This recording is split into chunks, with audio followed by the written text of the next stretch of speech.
मैं छाया और आप सभी का छाया मेडिकल क्लासेस में स्वागत है।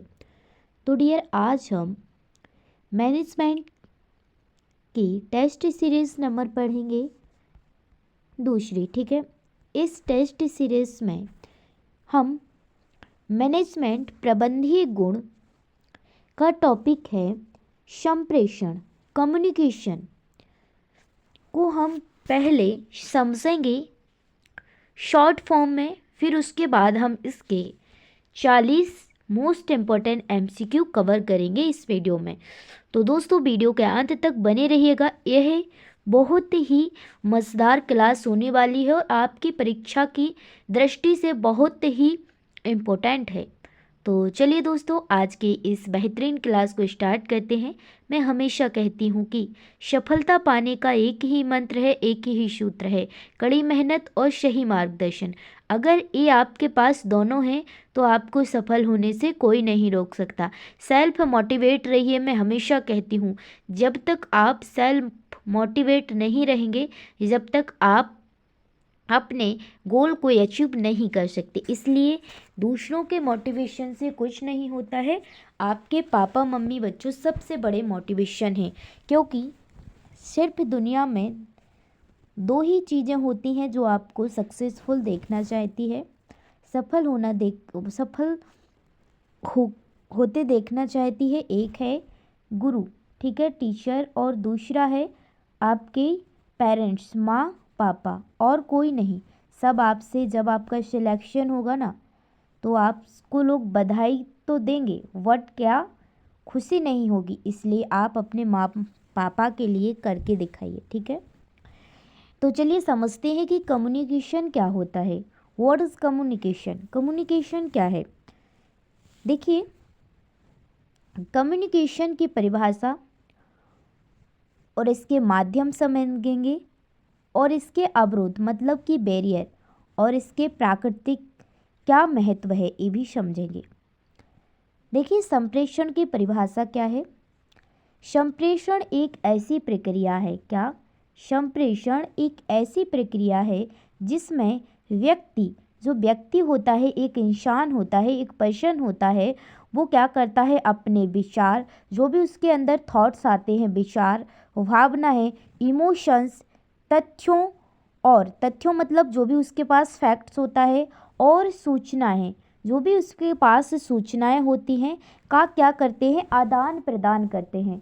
आदान प्रदान का मतलब होता है बच्चों, आदान प्रदान का मतलब होता है एक दूसरे के साथ क्या करना, एक दूसरे के साथ शेयर करना, मतलब कि एक दूसरे से डिस्कस करना या भेजना, ये कह सकते हैं। ठीक है, यह प्रक्रिया, जो यह प्रोसेस है, वो मौखिक हो सकती है, मतलब कि बोलकर, लिखित मतलब लिखकर, और सांकेतिक मतलब कि कोई चिन्ह बनाकर, और अन्य किसी माध्यम से भी हो सकती है।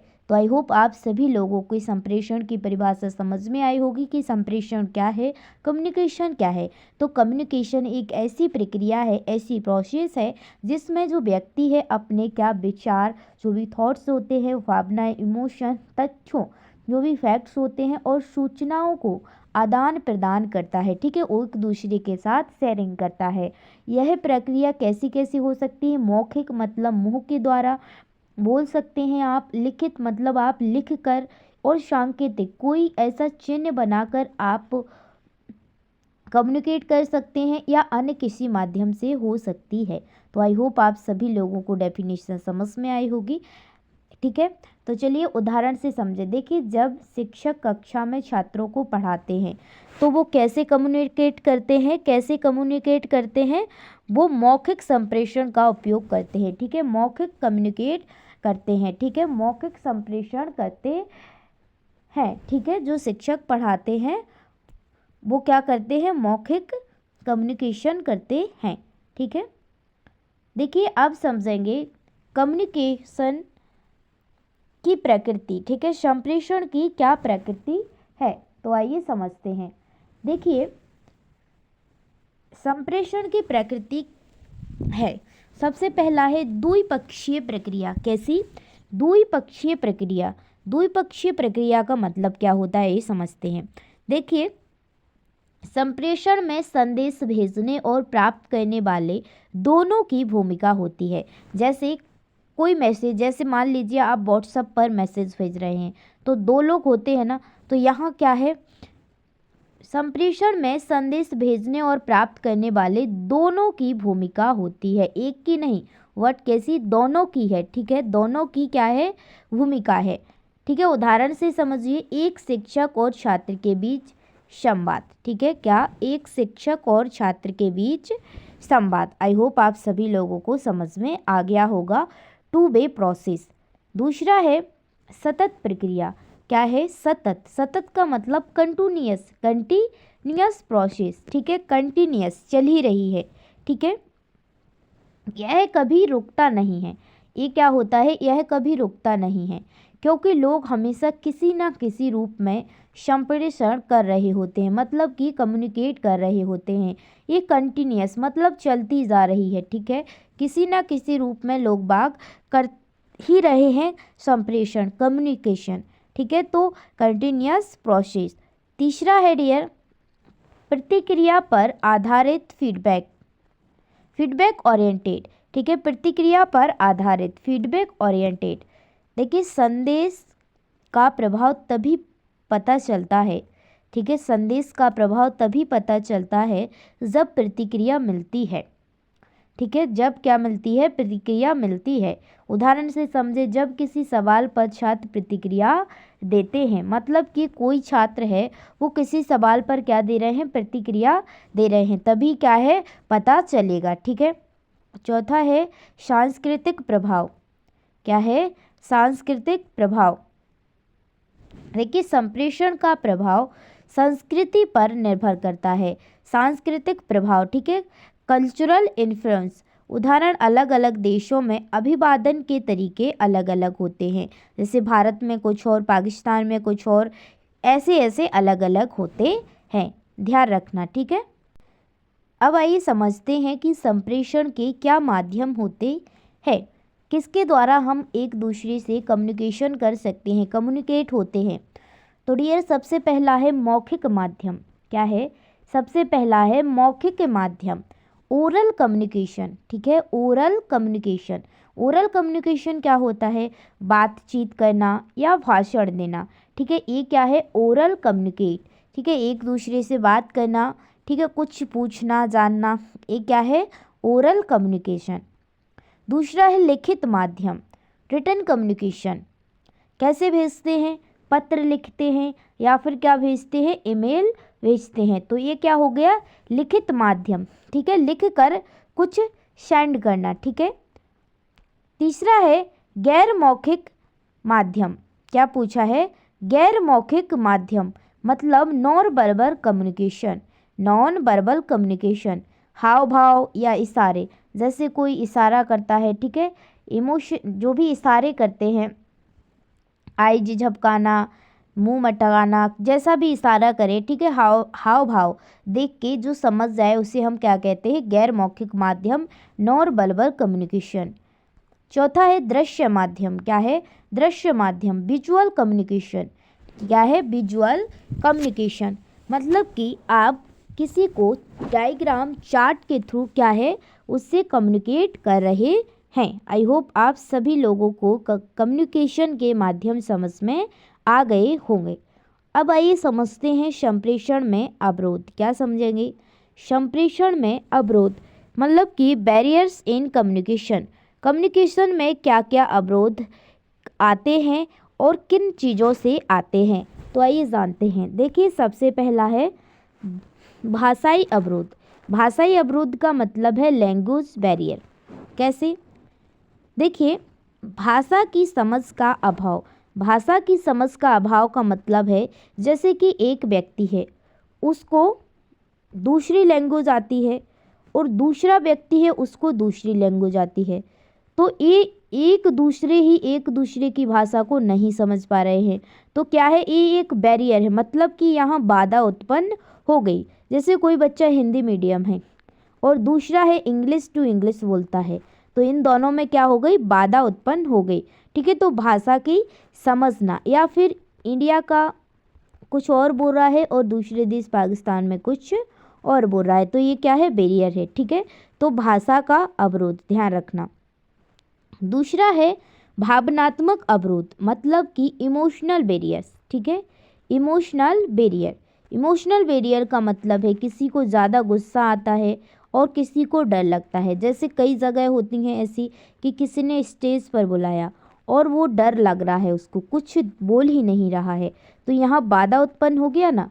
और ऐसे ही गुस्सा, कोई भी ऐसी चीज़ें हैं, ग्रुप्स है और एक को बहुत गुस्सा आता है, तो क्या है, वहाँ पे क्या है, बाधा उत्पन्न हो गई ना।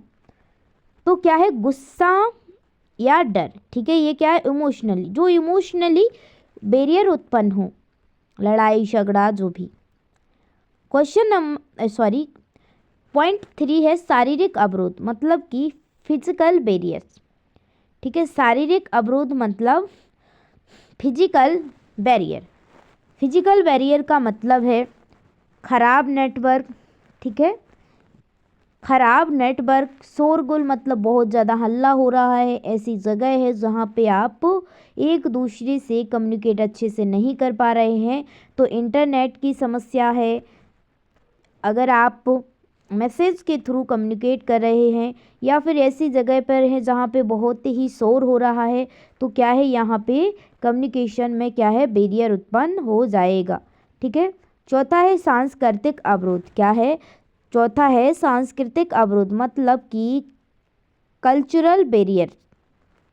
क्या है, कल्चरल बैरियर। देखिए क्या होता है कल्चरल बैरियर का मतलब, देखिए विभिन्न सांस्कृतिक परंपराओं की असमानता, मतलब कि देखिए एक हिंदू धर्म में है प्लस दूसरा है मुस्लिम भाई, कुछ भी बोल दो। ठीक है, दोनों हैं। ठीक है, ये दोनों धर्म अलग अलग हो गए, तो यहाँ पे क्या है, इसको इसकी वो त्यौहार या जो भी चीज़ें वो समझ में नहीं आएगी, इसको इसकी समझ में नहीं आएगी, तो दोनों में क्या हो गया, बैरियर उत्पन्न हो गया ना। तो यहाँ पे बाधा उत्पन्न हो गई कम्युनिकेशन करने में। ठीक है, आई होप आप सभी लोगों को ये समझ में आ गया होगा जितना मैंने ऊपर पढ़ाया है। देखिए अब संप्रेषण को समझने के लिए उदाहरण से समझते हैं। ठीक है, आइए समझते हैं।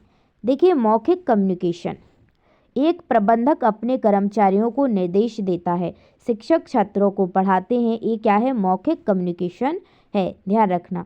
दूसरा है लिखित कम्युनिकेशन। लिखित कम्युनिकेशन, देखिए स्कूल का नोटिस बोर्ड, जो भी डायग्राम जो भी लिखते हैं, ठीक है, और कंपनी की ईमेल, जो भी आप ईमेल्स मैसेज भेजते हैं। तीसरा है गैर मौखिक संप्रेषण। क्या है, तीसरा है गैर मौखिक संप्रेषण।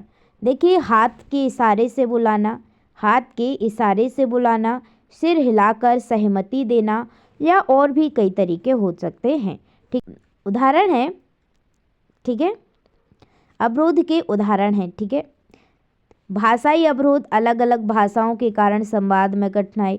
शारीरिक अवरोध, शारीरिक अवरोध का मतलब है खराब नेटवर्क के कारण कॉल ड्रॉप होना। भावनात्मक अवरोध, गुस्से की स्थिति में संदेश को सही तरीके से ना समझना या उसका गलत आंसर, जो गलत जजमेंट लगा लेना। अवरोधकों के उदाहरणों के साथ साथ आइए हम इसकी व्याख्या समझते हैं। देखिए भाषाई अवरोध, उदाहरण, अगर एक व्यक्ति हिंदी बोल रहा है और दूसरा अंग्रेजी, तो वे एक दूसरे को नहीं समझ पाएंगे। भावनात्मक अवरोध, देखिए भावनात्मक अवरोध क्या होता है। देखिए जब व्यक्ति गुस्से में होता है तो वह सही तरीके से संदेश नहीं समझता है या सही तरीके से नहीं पढ़ता है, इसे हम क्या कहते हैं, भावनात्मक अवरोध कहते हैं। तीसरा है शारीरिक अवरोध। देखिए शारीरिक अवरोध, ऑफिस में बहुत शोरगुल हो रहा है तो संदेश स्पष्ट सुनाई नहीं देता है। चौथा है तकनीकी अवरोध। देखिए तकनीकी अवरोध क्या है, इंटरनेट धीमा हो जाने पर, वीडियो कॉल में रुकावट या फ़ोन में रुकावट, जो भी है। ठीक है, पांचवा है सांस्कृतिक अवरोध। देखिए इसका उदाहरण है अलग अलग देशों में लोग क्या है, अलग अलग कल्चरल होते हैं, तो उसके अकॉर्डिंग क्या होता है, वो एक दूसरे की संस्कृति को नहीं समझ पाते हैं, जिनसे बाधा उत्पन्न हो जाती है। आइए समझते हैं कि संप्रेषण को प्रभावी बनाने के उपाय। हम संप्रेषण को कैसे इफेक्टिव बना सकते हैं। तो देखिए आपको संदेश को सरल और स्पष्ट रखें, जो भी मैसेज है उसको सरल और स्पष्ट बोलें या रखें। फीडबैक के लिए प्रोत्साहित करें। ठीक है, तीसरा है सांस्कृतिक विविधता को समझें और उसका सम्मान करें। जो भी जिसकी भी स्पिरिचुअल जो विविधता चली आई है, स्पिरिचुअल संस्कृति है, उसका समझें और उसका सम्मान करें। गैर मौखिक संकेतों का ध्यान रखें। जो भी गैर मौखिक संकेत हैं उनका बड़ी ही ध्यान रखना है। अवरोधों को पहचान कर उन्हें क्या करना है, दूर करने की कोशिश करता है। ऐसे करके हम प्रभावी बना सकते हैं संप्रेषण को। ठीक है, क्योंकि समय कम है इसलिए मैंने उतना ही रखा है मोस्ट इम्पॉर्टेंट। ठीक है, देखिए क्वेश्चन नंबर फर्स्ट है, इससे रिलेटेड क्वेश्चन करेंगे। अब क्वेश्चन नंबर फर्स्ट पूछा गया है, संप्रेषण किस प्रकार की प्रक्रिया है। अभी बताया था मैंने, संप्रेषण किस प्रकार की प्रक्रिया है, किस प्रकार की प्रक्रिया है। एक पक्षीय, द्विपक्षीय, सांकेतिक, अप्राकृतिक। तो किस प्रकार की है, अभी बताया था मैंने कैसी है, द्विपक्षीय। ठीक है, बताया था ना ऊपर, द्विपक्षीय। तो option B is correct answer हो जाएगा। क्वेश्चन नंबर 2 है, पूछा गया है संप्रेषण में प्रतिक्रिया को क्या कहते हैं। क्या पूछा गया है डियर, संप्रेषण में प्रतिक्रिया को क्या कहते हैं, जो प्रतिक्रिया है उसे क्या कहते हैं। तो डियर इसका जवाब होगा, जो आप प्रतिक्रिया देते हो कम्युनिकेशन में उसे आप फीडबैक कहते हैं। ठीक है, option C is correct answer हो जाएगा। क्वेश्चन नंबर 3 है, पूछा गया है निम्नलिखित में से कौन सा संप्रेषण का माध्यम नहीं है। देख यहाँ आपको गौर से पढ़ना है कि नहीं है पूछा है या है पूछा है। ठीक है, तो क्या नहीं है इनमें से, लिखित, मौखिक, सांकेतिक। ठीक है, लिखित, मौखिक, सांकेतिक, ये 3 तो है ही, तो ये तो हो ही नहीं सकता। ये answer D is correct answer होगा, निष्क्रियता। ठीक है, क्या हो जाएगा, निष्क्रियता। क्वेश्चन नंबर 4 है, पूछा गया है, क्या पूछा है, संप्रेषण की प्रकृति क्या है। संप्रेषण की प्रकृति क्या है, अभी बताया था ना मैंने कि संप्रेषण की प्रकृति क्या है। तो कैसा है ये, ठीक है, सतत है। ठीक है, कैसा है, सतत है, मतलब कि ये कंटिन्यूअस है। ठीक है, कंटिन्यूअस है। तो option B is correct answer. Question number 5 है, पूछा गया है संप्रेषण में भाषा की समस्या को क्या कहते हैं। क्या पूछा है, संप्रेषण में भाषा की समस्या को क्या कहते हैं। तो डियर इसका करेक्ट आंसर होगा ऑप्शन सी। ठीक है, क्या पूछा है, भाषा की समस्या को क्या कहेंगे, भाषा अवरोध। भाषा अवरोध का मतलब है कि कोई हिंदी में बोल रहा है, कोई इंग्लिश में, या फिर कोई और दूसरी लैंग्वेज बोल रहा है, उर्दू, और कोई हिंदी बोल रहा है। कोई भी समझ लिए, मतलब भाषा से रिलेटेड, या फिर कोई बोलने में मतलब हिचकता है तो उसकी भाषा समझ में ना आना। ठीक है, क्वेश्चन नंबर 6 है, पूछा गया है फीडबैक किस प्रक्रिया का हिस्सा है। क्या पूछा है, फीडबैक किस प्रक्रिया का हिस्सा है। तो डियर इसका करेक्ट आंसर होगा ऑप्शन बी, द्विपक्षीय संप्रेषण। द्विपक्षीय संप्रेषण जब तो आप कुछ फीडबैक देंगे जब 2 इंसान होंगे, खुद में ही कुछ फीडबैक कैसे दो लोगे, इसलिए फीडबैक किस प्रक्रिया का हिस्सा है, द्विपक्षीय, मतलब इसमें 2 लोग होंगे। ठीक है, कौन कितने, 2 लोग होंगे। क्वेश्चन नंबर 7 है, पूछा गया है, क्या पूछा गया है, सॉरी 7 है, पूछा गया है सांकेतिक संप्रेषण में मुख्य रूप से क्या शामिल है। क्या पूछा गया है, सांकेतिक संप्रेषण में मुख्य रूप से क्या शामिल है। तो डियर इसका करेक्ट आंसर होगा ऑप्शन ए। ठीक है, सांकेतिक में हाव भाव और इशारे। ठीक है, हाव भाव और इशारे सांकेतिक संप्रेषण में है। Option A is correct answer होगा। क्वेश्चन 8 है, पूछा गया है निम्नलिखित में से कौन सा गैर मौखिक संप्रेषण का उदाहरण है। मतलब कि गैर मौखिक का मतलब है आपको बोलना नहीं है। तो देखिए भाषण देना नहीं होगा, ना ही ईमेल भेजना होगा और ना ही नोट लिखना होगा। तो option C is correct answer हो जाएगा। सिर हिलाना, आँख मिचलना, जो भी हो। पूछा गया है संप्रेषण में सांस्कृतिक प्रभाव का क्या अर्थ है। क्या पूछा है, संप्रेषण है उसमें सांस्कृतिक प्रभाव का क्या मतलब है, क्या अर्थ होता है। तो डियर इसका करेक्ट आंसर होगा, इसका करेक्ट आंसर क्या होगा, ऑप्शन बी। क्या होगा, ऑप्शन बी, परंपरा और रीति रिवाजों का प्रभाव। तो option B is correct answer. मैंने कहा था ना कि कोई परंपराएं होती हैं, कोई परंपराएं होती हैं, तो ठीक है, इसलिए क्या होगा, option B is correct answer हो जाएगा। क्वेश्चन नंबर 10 है, पूछा गया है संप्रेषण के शारीरिक अवरोध का उदाहरण कौन सा है। क्या पूछा है, संप्रेषण के जो शारीरिक अवरोध हैं उसका उदाहरण क्या है। तो डियर भाषा का अभाव, ये नहीं होगा। सांस्कृतिक मतभेद, ये भी नहीं होगा। शोरगुल, ये है, ठीक है, मैंने बताया था ऊपर क्या होगा, शोरगुल। तो option C is correct answer हो जाएगा, ठीक है। क्वेश्चन नंबर 11 है, पूछा गया है संप्रेषण का मुख्य उद्देश्य क्या है। क्या पूछा है, संप्रेषण का मुख्य उद्देश्य क्या है। तो क्या है, विचारों का आदान प्रदान करना, सही है, पहले ही सही कहा, ठीक है। तो option A is correct answer, दूसरा गलत होगा, तीसरा गलत, चौथा गलत, ठीक है, इसलिए option A is correct answer. Question number 12 है, पूछा गया है मौखिक संप्रेषण में सबसे बड़ा अवरोध क्या हो सकता है। ठीक है, क्या पूछा है, मौखिक संप्रेषण में सबसे बड़ा अवरोध क्या हो सकता है। तो डियर इसका करेक्ट आंसर होगा ऑप्शन ए, ऑप्शन ए, शोरगुल, ठीक है, क्या होगा, शोरगुल। Option A is correct answer हो जाएगा। क्वेश्चन नंबर 13 है, पूछा गया है गैर मौखिक संप्रेषण में कौन सी चीज शामिल होती है। तो डियर इसका करेक्ट आंसर होगा ऑप्शन सी। क्या होगी, ऑप्शन सी, हाव भाव और संकेत। तो option C is correct answer. Question number 14 है, पूछा गया है संप्रेषण का कौन सा माध्यम सबसे तेज है।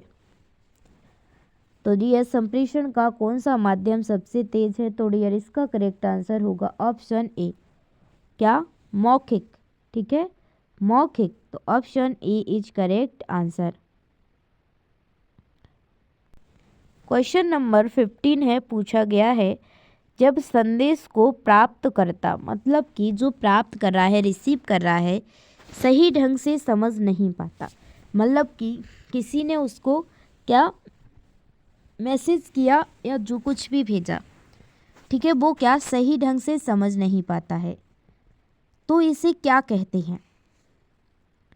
देखिए, दो इंसान हैं, इसने इसको मैसेज भेजा, इसने सही से समझ नहीं पाया, तो उसे क्या कहेंगे। तो डियर फीडबैक कहेंगे, ठीक है, क्या कहेंगे, फीडबैक कहेंगे, ये तो गलत हो जाएगा। अवरोध कहेंगे, हाँ ये सही होगा। क्या हो गया, यहाँ बीच में जब इसने उसको मैसेज किया और प्राप्तकर्ता ने समझ नहीं पाया, तो यहाँ पे क्या है, भाषा में उसको अवरोध आया है, ठीक है, तो क्या है, उसमें अवरोध आया, ठीक है, इसको option B is correct answer. प्रतिक्रिया नहीं होगा, माध्यम भी नहीं होगा, फीडबैक नहीं होगा, option B is correct answer. क्या आ गया, अवरोध। क्वेश्चन नंबर 16 है, पूछा गया है सांस्कृतिक अवरोध का उदाहरण कौन सा है। क्या पूछा है, सांस्कृतिक अवरोध का उदाहरण कौन सा है। तो इसका करेक्ट आंसर होगा ऑप्शन, ठीक है, ऑप्शन ए, ठीक है, ऑप्शन ए। क्या होगा, ऑप्शन ए, भाषा का ना समझना। क्या होगा, भाषा का ना समझना। Option A is correct answer. Internet का धीमा ये भी नहीं होगा, भावनात्मक ये भी नहीं होगा, शारीरिक दूरी ये भी नहीं होगा। Option A is correct answer. Question number 17 है, पूछा गया है लिखित संप्रेषण का लाभ क्या है। क्या पूछा है, लिखित संप्रेषण का लाभ क्या है। तो डियर इसका करेक्ट आंसर होगा ऑप्शन, इसका करेक्ट आंसर होगा ऑप्शन बी, इसे रिकॉर्ड किया जा सकता है। ठीक है, इसे रिकॉर्ड किया जा सकता है, ये लाभ है किसका, लिखित संप्रेषण का। आप कभी भी उसको देख सकते हैं, कभी भी कहीं भी पेश कर सकते हो। तो option B is correct answer. Question number 18 है, पूछा गया है प्रभावी संप्रेषण में सबसे महत्वपूर्ण पहलू कौन सा है। कोई इफेक्टिव कम्युनिकेशन है, उसका सबसे महत्वपूर्ण पहलू क्या है। तो dear option D is correct answer, feedback प्राप्त करना। ठीक है, फीडबैक प्राप्त करना, तो option D is correct answer होगा। क्वेश्चन नंबर 19 है, पूछा गया है कौन सा अवरोध मानसिक संप्रेषण में आता है। क्या पूछा है, कौन सा अवरोध मानसिक संप्रेषण में आता है। तो डियर इसका करेक्ट आंसर होगा ऑप्शन सी। ठीक है, मानसिक पूछा है तो आत्मविश्वास की कमी। ठीक है, तो option C is correct answer हो जाएगा। क्वेश्चन नंबर 20 है, पूछा गया है संप्रेषण प्रक्रिया में निम्नलिखित में से कौन शामिल नहीं है। क्या पूछा है, संप्रेषण प्रक्रिया में निम्नलिखित में से कौन शामिल नहीं है। तो डियर क्या पूछा है, संप्रेषण की प्रक्रिया है, कौन शामिल नहीं है इसमें से। तो डियर इसका करेक्ट आंसर होगा ऑप्शन, देखिए सोच तो होता है, सही है, माध्यम भी होता है, संदेश भी होता है, तो ये भ्रम है, ये नहीं है। ठीक है, option D is correct answer. Question number 21 है, पूछा गया है संप्रेषण प्रक्रिया में स्रोत कौन होता है, जो सोर्स है वो कौन होता है। तो डियर इसका करेक्ट आंसर होगा ऑप्शन ए। ठीक है, सोर्स क्या होता है, संदेश भेजने वाला ही क्या है, मुख्य सोर्स है। ध्यान रखना कौन है, संदेश भेजने वाला। ठीक है, ध्यान रखना। देखिए संदेश भेजने वाला सोर्स हो गया, संदेश प्राप्त करने वाला रिसीवर हो गया जिसने रिसीव किया है, और माध्यम क्या है, किस माध्यम से भेज रहे हो। ठीक है, बैरियर क्या है, जो भी बाधा उत्पन्न हो रही है। क्वेश्चन नंबर 22 है, पूछा गया है मौखिक संप्रेषण में किसका उपयोग किया जाता है। क्या पूछा है, अगर आप किसी से मौखिक कम्युनिकेट कर रहे हैं तो किसका उपयोग किया जाता है। लिखित भाषा, सांकेतिक संकेत, या बोली और शब्द, या चित्र। तो डियर इसका करेक्ट आंसर होगा ऑप्शन सी। ठीक है, जब आप मौखिक करते हैं तो आप ना तो लिखित भाषा में करते हैं और ना ही संकेत से, ना ही चित्र से, क्या करते हैं, बोली और शब्द। तो option C is correct answer. Question number 23 है, पूछा गया है संप्रेषण में संदेश का सबसे महत्वपूर्ण तत्व कौन सा है। तो डियर कौन सा है सबसे महत्वपूर्ण तत्व। तो डियर इसका करेक्ट आंसर होगा ऑप्शन बी, सूचना की स्पष्टता। ठीक है, क्या है, सूचना की स्पष्ट होना चाहिए, बिल्कुल क्या, क्लियरिटी होना चाहिए। ठीक है, तो option B is correct answer हो जाएगा। क्वेश्चन नंबर 24 है, पूछा गया है प्रभावी संप्रेषण के लिए सबसे ज़रूरी तत्व कौन सा है। क्या पूछा है, प्रभावी संप्रेषण के लिए सबसे ज़रूरी तरीका क्या है। तो डियर इसका सही जवाब होगा ऑप्शन सी। क्या है, ऑप्शन सी, संदेश की स्पष्टता। ठीक है, संदेश की स्पष्टता मतलब जो भी आप कह रहे हैं या भेज रहे हैं वो स्पष्ट होना चाहिए। कैसा होना चाहिए, स्पष्ट होना चाहिए, क्लियर, कि क्या कह रहे हैं आप। क्वेश्चन नंबर 25 है, पूछा गया है संप्रेषण अवरोध को दूर करने के लिए कौन सा तरीका सही है। क्या पूछा है, संप्रेषण अवरोध को दूर करने के लिए कौन सा तरीका सही है।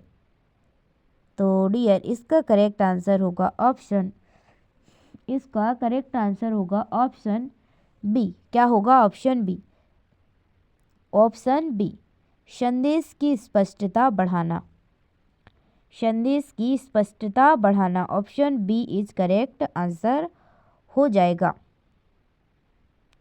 क्वेश्चन नंबर 26 से पूछा गया है संचार में तकनीकी अवरोध का मतलब क्या है। मतलब कि संचार में टेक्निक होती है उसका अवरोध क्या है।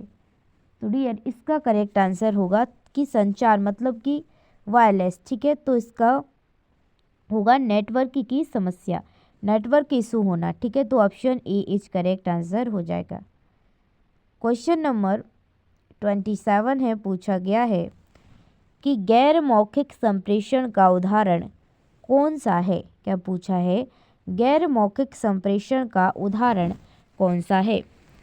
तो डियर इसका करेक्ट आंसर होगा ऑप्शन, इसका करेक्ट आंसर होगा ऑप्शन, इसका करेक्ट आंसर होगा ऑप्शन बी, सिर हिलाकर सहमति देना। ठीक है, गैर मौखिक क्या है, सिर हिलाकर, आंख हिलाकर, गाल हिलाकर, जो भी है सहमति देना। Option B is correct answer. Question number 28 है, पूछा गया है प्रभावी संप्रेषण में फीडबैक का क्या महत्व है। क्या पूछा है, प्रभावी संप्रेषण में फीडबैक का क्या महत्व है। तो डियर इसका करेक्ट आंसर होगा ऑप्शन, इसका करेक्ट आंसर होगा ऑप्शन बी। क्या होगा, ऑप्शन बी। यह संप्रेषण को क्या है, रोकता है। ठीक है, यह संप्रेषण, सॉरी ऑप्शन ए नहीं होगा, ऑप्शन बी होगा। ठीक है, क्या पूछा है, फीडबैक का क्या महत्व है। ठीक है, फीडबैक पूछा है, इसका बी सही होगा। ठीक है, यह संदेश को समझने में मदद करता है। ठीक है, option B is correct answer. Sorry दोस्तों, गलती हो गई। ऑप्शन ए कह रही, बी कह रही थी, लेकिन ए कब गया, कोई बात नहीं। तो option B is correct answer हो जाएगा। क्वेश्चन नंबर 29 है, पूछा गया है सांस्कृतिक अवरोध का सामना करने के लिए कौन सा कदम उठाया जा सकता है। क्या पूछा है, सांस्कृतिक अवरोध का सामना करने के लिए कौन सा कदम उठाया जा सकता है। तो डियर इसका करेक्ट आंसर होगा ऑप्शन, इसका करेक्ट आंसर होगा ऑप्शन बी, सांस्कृतिक विविधता को समझना। क्या, सांस्कृतिक विविधता को समझना। Option B is correct answer हो जाएगा। क्वेश्चन नंबर 30 है, पूछा गया है संप्रेषण की प्रक्रिया में कौन सा चरण सबसे पहला है। क्या पूछा है, संप्रेषण की प्रक्रिया में कौन सा चरण सबसे पहला है। तो डियर इसका करेक्ट आंसर होगा ऑप्शन बी। ठीक है, संदेश का निर्माण। ठीक है, संदेश का निर्माण पहला है। फिर क्या है, संदेश किसी ने निर्माण किया, संदेश का संचार मतलब भेजना, फीडबैक और प्रतिक्रिया फिर बाद में वो देगा। ठीक है, एक पॉइंट है। क्वेश्चन नंबर 31 है, पूछा गया है संप्रेषण के किस प्रकार में लिखित शब्दों का प्रयोग किया जाता है। संप्रेषण के किस प्रकार में लिखित शब्दों का प्रयोग किया जाता है। तो डियर इसका करेक्ट आंसर होगा ऑप्शन बी, लिखित। ठीक है, जब लिखित संप्रेषण होगा तो क्या है, लिखित ही करेंगे। ठीक है, तो option B is correct answer हो जाएगा। ठीक है, option B is correct answer.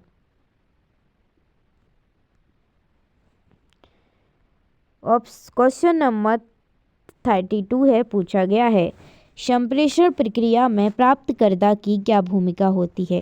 मतलब किसी ने कोई भी संदेश मैसेज प्राप्त किया है तो उसकी क्या भूमिका होती है। तो डियर इसका करेक्ट आंसर है ऑप्शन बी, संदेश को क्या करता है, वो समझता है, पहले तो पढ़ता है, फिर उसकी प्रतिक्रिया जो देता है, जो भी उसको कहना है, बोलना है। ठीक है, तो option B is correct answer. Question number 33 है, पूछा गया है गैर मौखिक संप्रेषण में कौन सी चीज़ शामिल नहीं है। क्या पूछा है, गैर मौखिक संप्रेषण में कौन सी चीज़ शामिल नहीं है। तो डियर इसका करेक्ट आंसर होगा ऑप्शन सी। क्या होगा, ऑप्शन सी, लिखित संदेश। क्या होगा, लिखित संदेश, ऑप्शन सी।